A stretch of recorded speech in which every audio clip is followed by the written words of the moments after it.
Health and safety culture को discuss किया था हम लोगों ने। ऑर्गेनाइजेशन के अंदर दो तरीके के कल्चर पाए जाते हैं, एक होता है positive health and safety culture, एक होता है negative health and safety culture.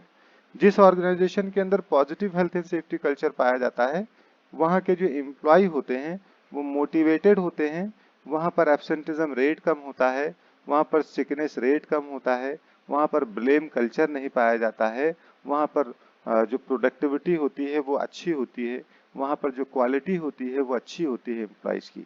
और जहाँ पर निगेटिव सेफ्टी कल्चर पाया जाता है वहाँ पर इसके जस्ट ऑपोजिट होता है। वहाँ पर लोगों में ब्लेम कल्चर पाया जाएगा। ब्लेम कल्चर का मतलब वो एक दूसरे पे ब्लेम लगाएंगे कि आपकी रिस्पॉन्सिबिलिटी थी, मेरी रिस्पॉन्सिबिलिटी नहीं थी, आपको करना चाहिए था, मुझे नहीं करना चाहिए था। इस तरीके ब्लेम आएंगे, उसमें ब्लेम कल्चर पाया जाएगा।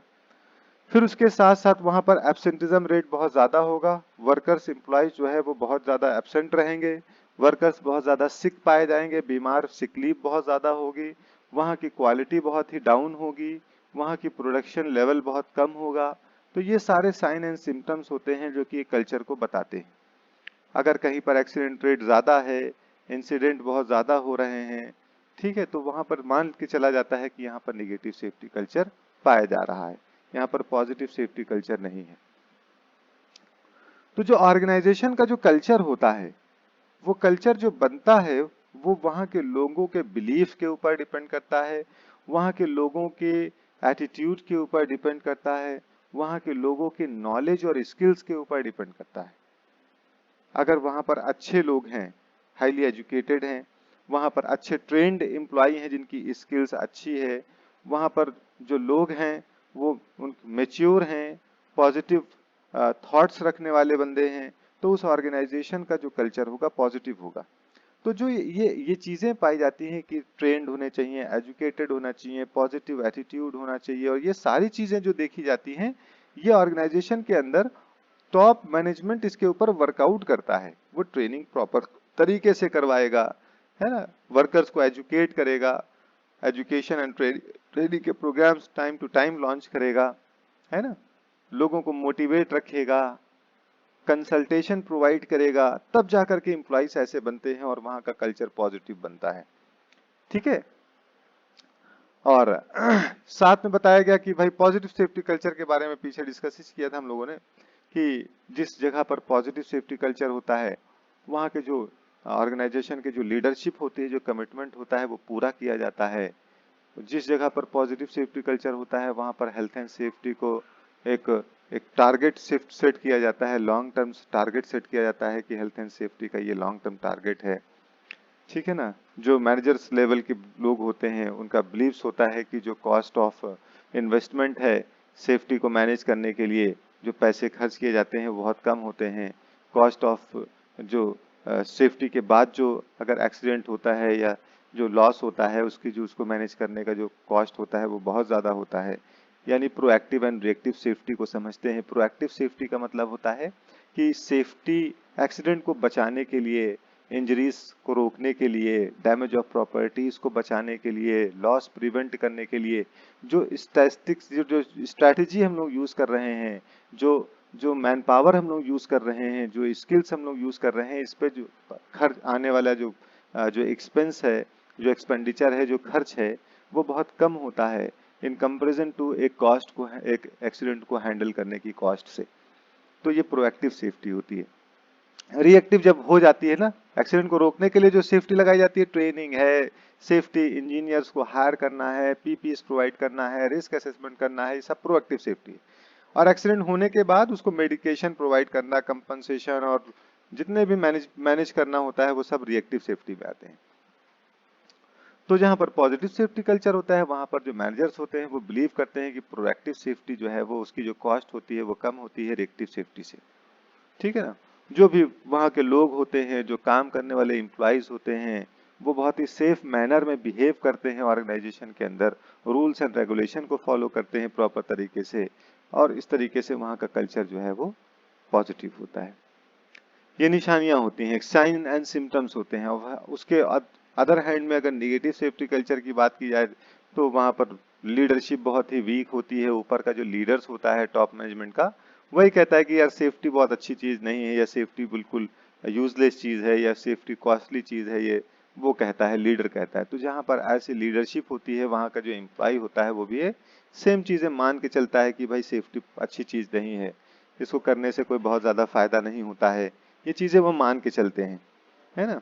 और इसके जो sign and symptoms negative safety culture के वही होते हैं कि एक्सीडेंट रेट बहुत ज्यादा होता है ना, लोग सिकनेस रेट बहुत ज्यादा होगी वहां पर, स्टाफ का टर्नओवर बहुत ज्यादा होगा, लोग छोड़ के चले जाएंगे, एब्सेंटिज्म बहुत ज्यादा होगी, लोग एब्सेंट रहेंगे टाइम टू टाइम पे।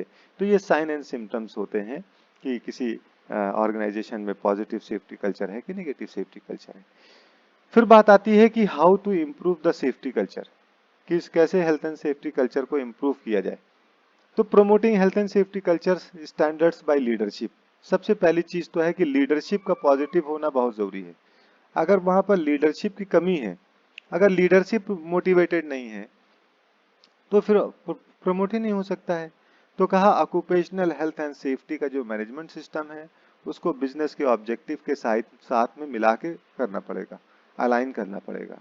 ठीक है, जो नेसेसरी रिसोर्सेज हैं ऑब्जेक्टिव्स को पूरा करने के लिए जो आवश्यकता है रिसोर्सेज की, मैन पावर, लोगों की जरूरत पड़ती है, पर्सनल प्रोटेक्टिव इक्विपमेंट की जरूरत पड़ती है, स्किल्स और ट्रेनिंग की जरूरत पड़ती है, ये रिसोर्सेज को आपको अवेलेबल कराना पड़ेगा। फिर जो वर्कर्स हैं, जो पार्टीज हैं इंटरेस्टेड हैं, उनको इन्वॉल्व करना होता है हेल्थ एंड सेफ्टी के प्रोग्राम्स के अंदर। फिर जितने भी लोग हैं, चाहे वो वर्कर्स हो, चाहे वो इंजीनियर्स हो, चाहे वो टॉप मैनेजमेंट का बंदा हो, सबको इन्वॉल्व करते हैं जो ऑक्यूपेशनल हेल्थ एंड सेफ्टी का जब भी कोई डिसीजन लेते हैं। ठीक है ना।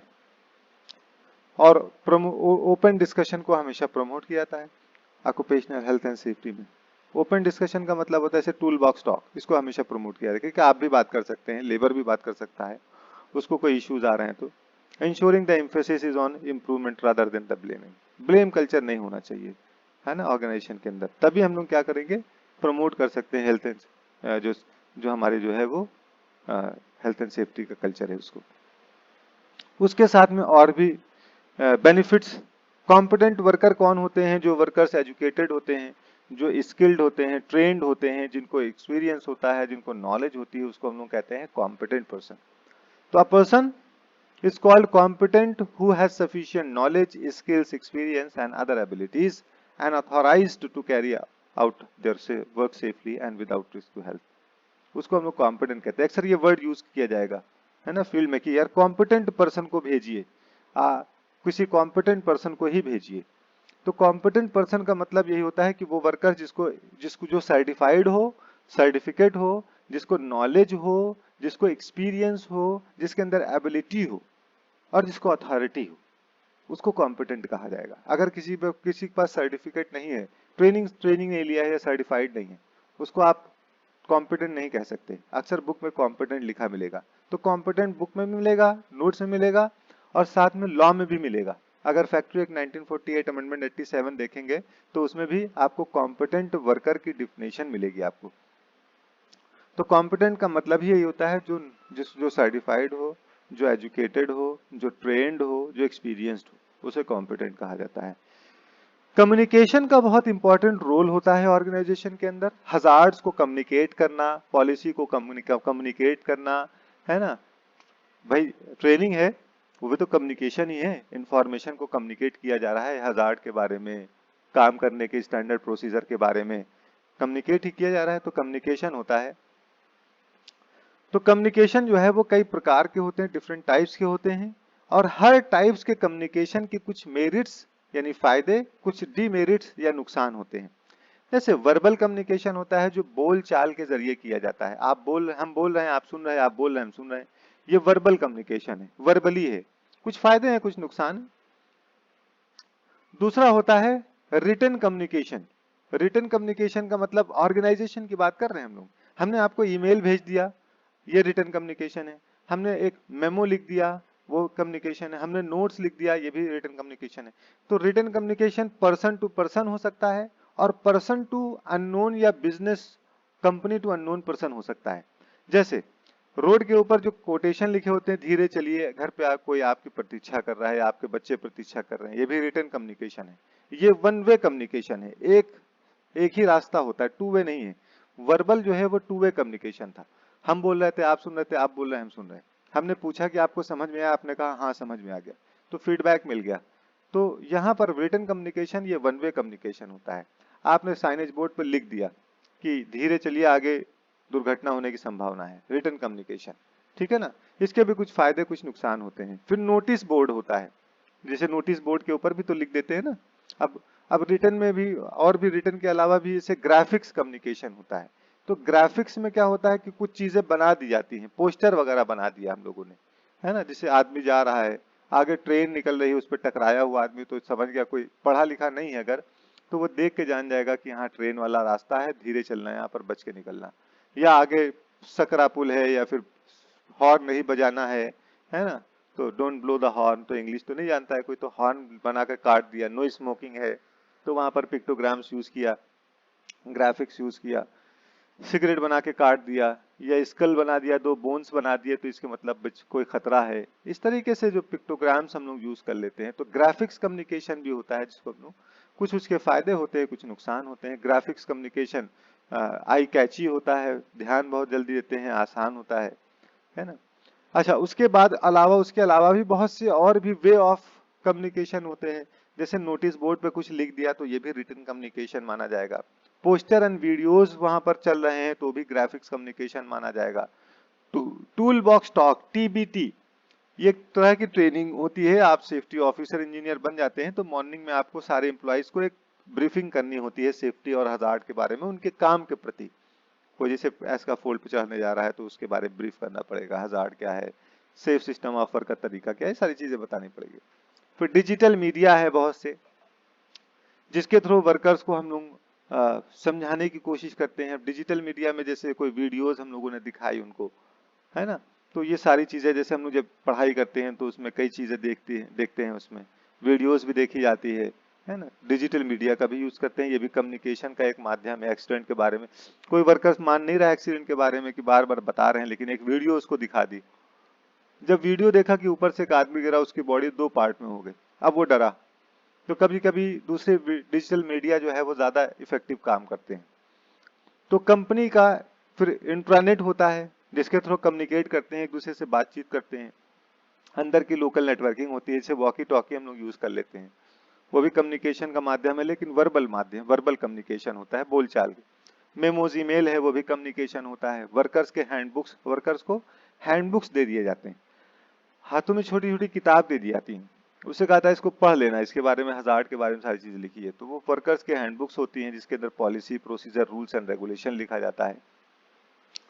तो इस तरीके से हम लोग कम्युनिकेट करते हैं, ठीक है ना। फिर कम्युनिकेशन बहुत इंपॉर्टेंट चीज होती है ऑर्गेनाइजेशन के अंदर। कुछ का ऑर्गेनाइजेशन तो पॉलिसी बना के रखती है, जैसे लखनऊ के अंदर टाटा मोटर्स की ऑर्गेनाइजेशन, काफी बड़ी कंपनी, और वहां पर अगर कहीं पर किसी से कोई एक्सीडेंट हो जाता था, छोटा मोटा भी एक्सीडेंट होता था, तो उसका इन्वेस्टिगेशन होता था। उसके बाद वो रिपोर्ट लेकर के उस बंदे को भेजा जाता था। वो सारे डिपार्टमेंट में, चाहे वो एक केमिकल हो, इलेक्ट्रिकल हो, सिविल का हो, या कोई भी, सारे डिपार्टमेंट में जा करके, और वो अपने साथ हुई घटना के बारे में बताता था कि सुनिए मेरे साथ ऐसा इंसिडेंट हो गया, ऐसी घटना घटी, और आप लोग बच के रहिएगा, इस तरीके से। तो ये भी एक तरह का मोटिवेट करने का, एक कम्युनिकेट करने का एक माध्यम था, ठीक है। उसी तरीके से पावर ग्रिड कॉरपोरेशन थी लखनऊ की, जो अगर वहां पर उसकी पावर ग्रिड में जो पोल बनते थे, खंबे बनते हैं बहुत बड़े बड़े, यानी 11,000, 22,000, 35,000 की जो केवी की लाइन होती है, उसके लिए खेतों में बहुत ऊंचे ऊंचे टावर बनते हैं। तो उस टावर वाली कंपनी के अंदर भी था कि अगर कोई एक्सीडेंट हो जाता था तो वो सारे डिपार्टमेंट को मेल किया जाता था, ईमेल के थ्रू उसकी रिपोर्टिंग की बताई जाती थी, रिपोर्ट्स को सर्कुलेट किया जाता था, ताकि जितने भी जगह पर साइट चल रही हैं, जैसे एक साइट पे कहीं पर लखनऊ में एक जगह पर हुआ, और इंडिया में 50 जो है वो साइट चल रही हैं।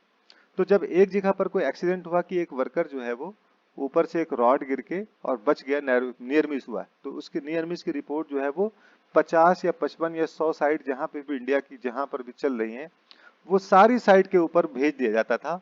और कहा जाता था कि नेक्स्ट मॉर्निंग में जो टूल बॉक्स टॉक होगी तो वो इसी के बारे में होगी, कि ऐसी घटना वहां पर घटी थी, और हो सकता है हमारी साइड पे भी ऐसी घटना घटे, तो सारे एम्प्लॉइज को बचना होगा, है ना। तो इस तरीके से कम्युनिकेट किया जाता था। कम्युनिकेशन बहुत इंपॉर्टेंट चीज है, ठीक है। तो ये डिस्कस किया था। फिर हम लोगों ने हेल्थ एंड सेफ्टी कमेटी के बारे में डिस्कस किया था कि हेल्थ एंड सेफ्टी कमेटी क्या होती है। कमेटी के बारे में बताया गया था कि इसके अंदर ये ग्रुप ऑफ पीपल होता है, टॉप मैनेजमेंट होता है जिसके रिप्रेजेंटेटिव होते हैं, वर्कर्स होते हैं, वर्कर्स के रिप्रेजेंटेटिव होते हैं। दोनों लोग बैठ करके और सेफ्टी के रिलेटेड जो है डिस्कशन करते हैं कि क्या हुआ है, क्या होना चाहिए, क्या कैसे होना चाहिए, इसके बारे में सही सही डिसीजन लिया जाता है। तो सेफ्टी कमेटी क्या होती है? Work place health and safety committee is a formal committee established to facilitate cooperation between an employer and the workers in developing and carrying out the measure to ensure the health and safety at work। एक work place health and safety committee में कुछ एक formal committee होती है जिसको बनाया इसलिए जाता है ताकि वो एम्प्लॉयर, मालिक और नीचे काम करने वाले एम्प्लॉय के बीच के अंदर एक कोऑपरेशन को मेंटेन कर सके, एक दूसरे की मदद के लिए किस तरीके से हेल्प चाहिए वो हेल्प का एक माध्यम, मीडियम बना सके। तो डिफरेंट टाइप्स की हेल्थ एंड सेफ्टी कमेटी होती है। एक सेंट्रल सेफ्टी कमेटी होती है, एक प्लांट सेफ्टी कमेटी होती है, एक डिपार्टमेंटल सेफ्टी कमेटी होती है, एक फोरमैन सेफ्टी कमेटी होती है। डिफरेंट सेफ्टी कमेटी होती हैं, लेकिन ओवरऑल जो रोल्स एंड ऑब्जेक्टिव्स होते हैं, जो ऑब्जेक्टिव्स होते हैं ऑलमोस्ट लगभग सेम सेम होते हैं। तो कहा कि इनके क्या ऑब्जेक्टिव्स होते हैं। तो जो कोई एक्सीडेंट जो होता है उसके जो या डिजीज होती हैं, जो उसके साल भर के जो स्टैटिस्टिक्स होते हैं, जो ग्राफ होते हैं, उसको स्टडी करना और उसके बारे में रिमीडियल एक्शन बताना कि ये सही कैसे, क्या चीज सही है इसके बारे में। फिर रिव्यू ऑफ न्यू लेजिस्लेशन, अगर कोई नया कानून पारित होता है, बनाया जाता है, तो उसके बारे में भी रिव्यू करना। मॉनिटरिंग करना occupational health and safety training programs को कि प्रॉपर तरीके से ट्रेनिंग और इंस्ट्रक्शन हो रहा है कि नहीं हो रहा है। फिर ऑडिट्स वगैरह, स्टेचुरी इंस्पेक्शन करना, reports banana occupational health and safety की।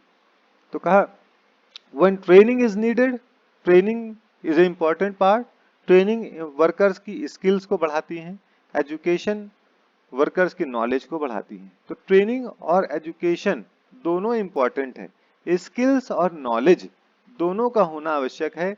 अगर किसी एक चीज के ऊपर ही डिपेंड होंगे तो फिर एक्सीडेंट होगा, एक्सीडेंट नहीं रोका जा सकता है। फॉर एग्जाम्पल, जैसे ट्रेनिंग स्किल्स बताता है काम कैसे करना है, तो सीढ़ी पे चढ़ने के बारे में ट्रेनिंग में बताया जाएगा कि सीढ़ी पे कैसे चढ़ा जाता है। सीढ़ी में बताया जाएगा कि 3 पॉइंट कांटेक्ट को मेंटेन करना है, 2 हाथ या 1 पैर हमेशा सीढ़ी के बीच के डंडे जिसे रक्स कहा जाता है उस पे होना चाहिए।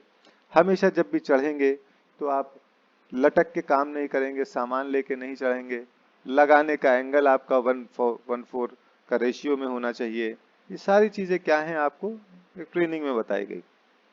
तो एक्सीडेंट, लटक के काम नहीं करना है, ऊपर नीचे बंधी होनी चाहिए सीढ़ी, ये सारी चीजें बताएगी। लेकिन एजुकेशन में ये बताया जाएगा कि सीढ़ी पे चढ़ते समय पैरों को चेक कर लेना, शूज को चेक कर लेना कहीं चिकनी मिट्टी तो नहीं लगी है, हाथों को चेक कर लेना कहीं उसके अंदर ऑयल एंड ग्रीस फिसलने वाली चीज तो नहीं लगी, वरना फिसल जाओगे, गिर जाओगे। नॉलेज में यानी कि एजुकेशन में बताया जाएगा कि जब भी आप कभी रात को दवाइयां खाएंगे तो सुबह मॉर्निंग में आप आकर सुपरवाइजर को बता दीजिएगा कौन सी दवाई आपने खाई है। कुछ दवाई ऐसी होती हैं जिसकी वजह से नींद आती है, अनिद्रा आती है, सुस्ती आती है, नशा आता है, चक्कर आता है। कुछ ऐसी भी होती हैं। तो ऐसी मेडिसिन अगर लिया है तो उसके बारे में बता दीजिएगा ताकि उसके बारे में अवेयर रहें, आपको दूसरे काम में शिफ्ट कर दे जहाँ से गिरने का खतरा ना हो। और अगर आपको ये एजुकेट नहीं किया जाएगा, सिर्फ ट्रेनिंग ही दी जाएगी कि 3 पॉइंट कांटेक्ट को मेंटेन करना है, लेकिन रात में दवाई क्या खाई है इसके बारे में नहीं बताया जाएगा, या तबीयत नहीं ठीक हो तो काम आपको बताना पड़ेगा सुपरवाइजर को। अगर ये चीज एजुकेट नहीं किया जाएगा तो एक्सीडेंट नहीं रुकेगा।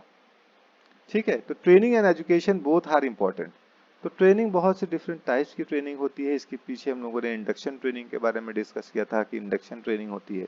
इंडक्शन ट्रेनिंग बेसिकली कोई नया वर्कर आता है तो उसको इंडक्शन ट्रेनिंग दी जाती है। इंडक्शन ट्रेनिंग में क्या क्या होता है, ऑर्गेनाइजेशन की हेल्थ एंड सेफ्टी पॉलिसी के बारे में बताया जाता है कि हमारे यहाँ रूल्स एंड रेगुलेशन ये हैं।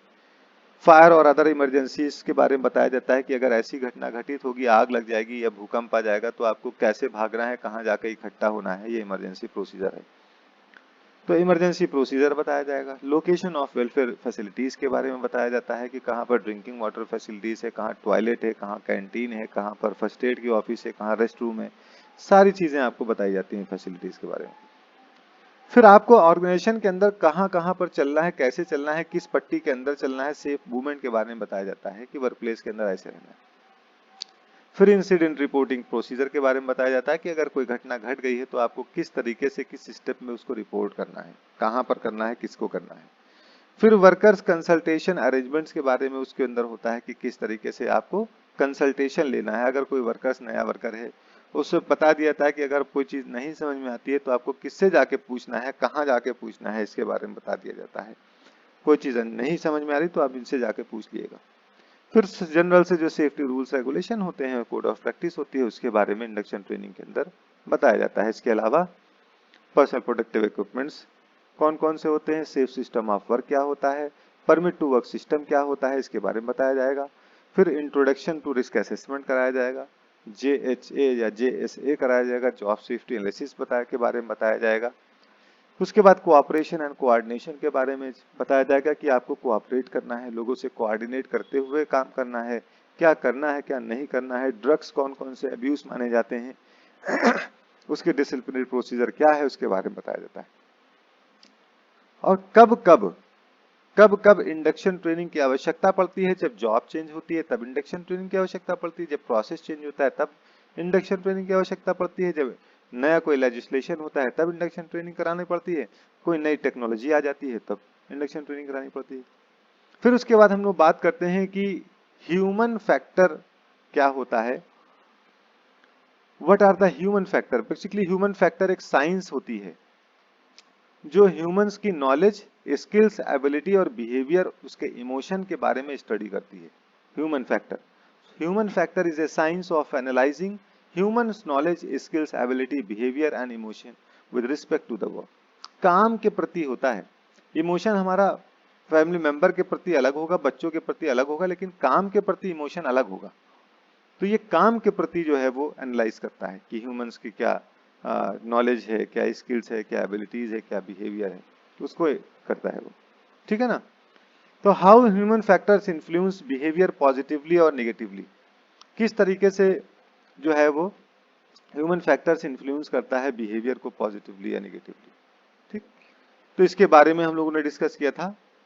थोड़ा सा रिवाइज कर लेते हैं कि 3 फैक्टर्स होते हैं जो ह्यूमन फैक्टर्स को इन्फ्लुएंस करते हैं, प्रभावित करते हैं। एक तो ऑर्गेनाइजेशनल फैक्टर होता है, एक जॉब फैक्टर होता है, एक इंडिविजुअल फैक्टर होता है।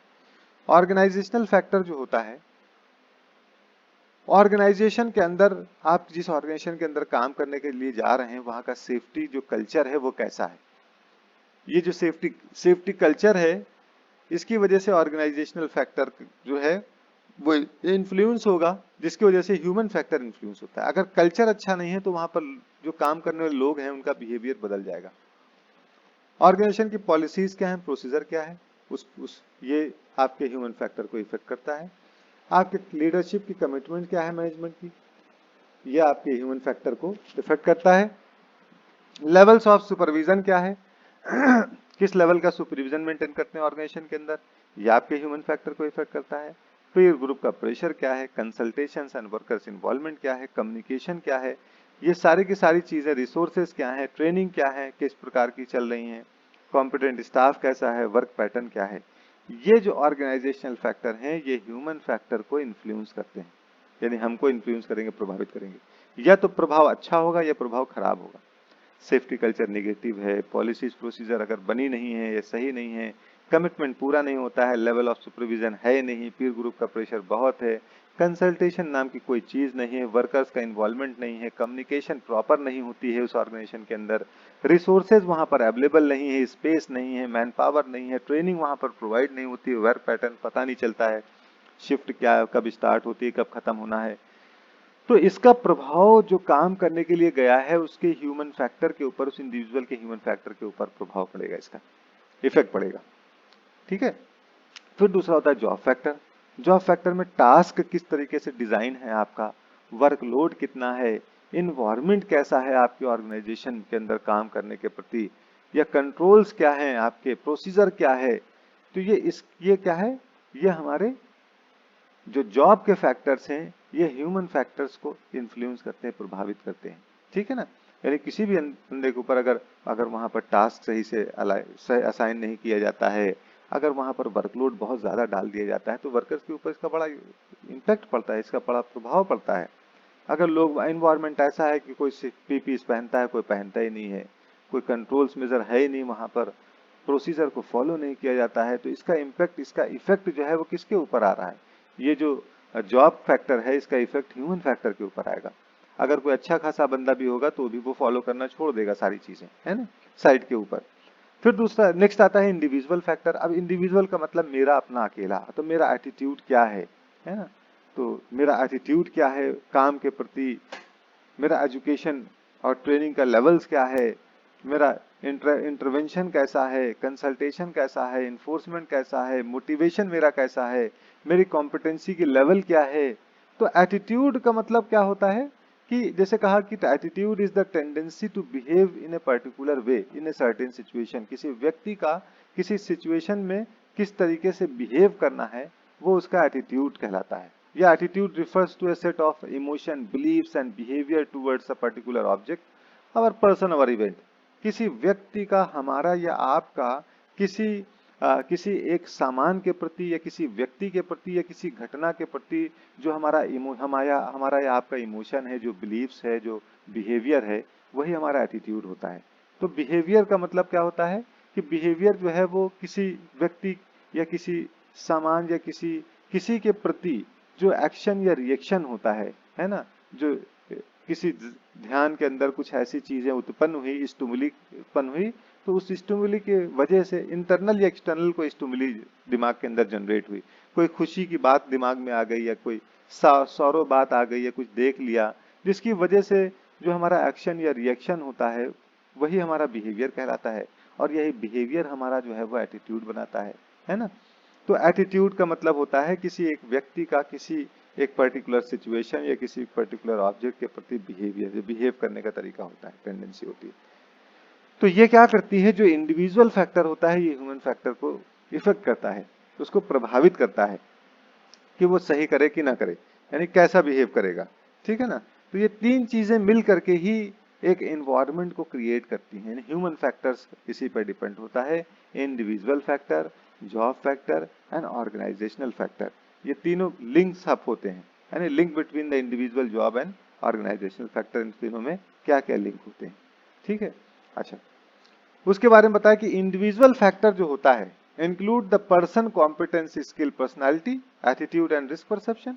जो इंडिविजुअल फैक्टर होता है जॉब में क्या होता है कि जो नेचर होता है, टास्क होता है, वर्कलोड है, वर्किंग इन्वायरमेंट है।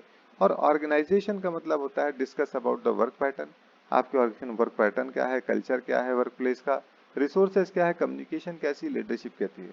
तो कहा इन तीनों के बीच में एक लिंक है। ये क्या है, mutually complement to each other होते हैं। ये तीनों एक पूरक हैं, यानी कि म्यूचुअली आपस में कॉम्प्लीमेंट हैं, एक दूसरे के कॉम्प्लीमेंट है ना। कैसे हैं उसके बारे में बताया कि एक एग्जाम्पल दिया।